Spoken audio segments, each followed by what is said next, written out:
Dis-moi pas que c'est pas vrai. C'est parti pour une histoire incroyable. Adrien, vous nous avez trouvé une véritable pépite. Vous nous la vendez comme totalement improbable. Honnêtement, ça va être dur de trouver plus improbable que ça pour la prochaine fois. Le youtubeur DogShirt, c'est un américain et c'est la star de cette magnifique histoire. En 2017, il se lance dans un défi franchement fou, vous n'êtes vraiment pas prêts. Tous les jours, pendant à peu près 157 jours, aux dernières nouvelles en tout cas, il mange un aliment bien particulier. Je vous dis pas tout de suite lequel pour garder un peu le suspense, sinon c'est pas drôle. Et son initiative fait le buzz sur internet puisque ses vidéos atteignent parfois plusieurs centaines de milliers de vues. DogShirt mange chaque jour une photo. Hein ?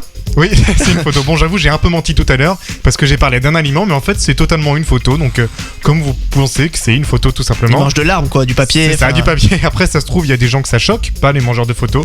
Mais moi, en tout cas, c'est vraiment la première fois que j'en entends parler. Mais c'est pas fini, puisque les photos, en fait, c'est pas une seule photo. Déjà, c'est la même tous les jours, format A4, bien imprimé comme il faut, et c'est celle d'un acteur de cette série.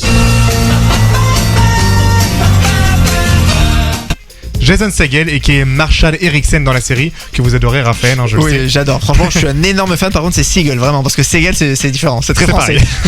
L'objectif du youtubeur est de manger tous les jours une photo de Jason Segel jusqu'à ce que l'acteur fasse la même chose en retour, ce qui n'est spoiler jamais arrivé. Oui, ça paraît fort logique. Il a dû au final arrêter son défi après 157 jours sans réponse, justement, de l'acteur Jason Segel. Tout ça pour ça. Merci beaucoup, Adrien Hardy. Storytelling, l'émission qui vous raconte des histoires.